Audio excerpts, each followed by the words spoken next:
পবিত্র ঈদুল আজহা উপলক্ষে কিশোরগঞ্জের বড়বাজার ব্রিজের কাছে খামাররা দিন রাত পরিশ্রম করছেন।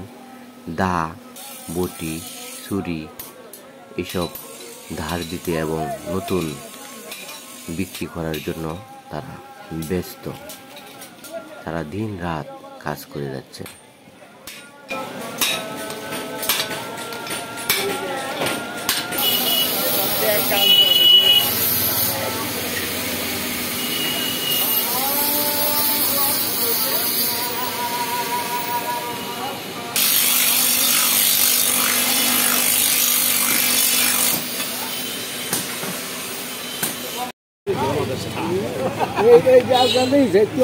আপনার দাও কত দিয়ে দাঁড়াইলেন?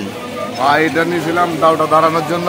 দাওটা তো এমনি স্বাভাবিক 50 টাকাতে দাঁড়ায়, কিন্তু এখন ঈদ উপলক্ষে 80 টাকা দিতে হয়েছে। 80 টাকা লাগছে আপনার দাও দাঁড়াইতে? জি জি ভাই, 80 টাকা লাগছে। আচ্ছা, ধন্যবাদ।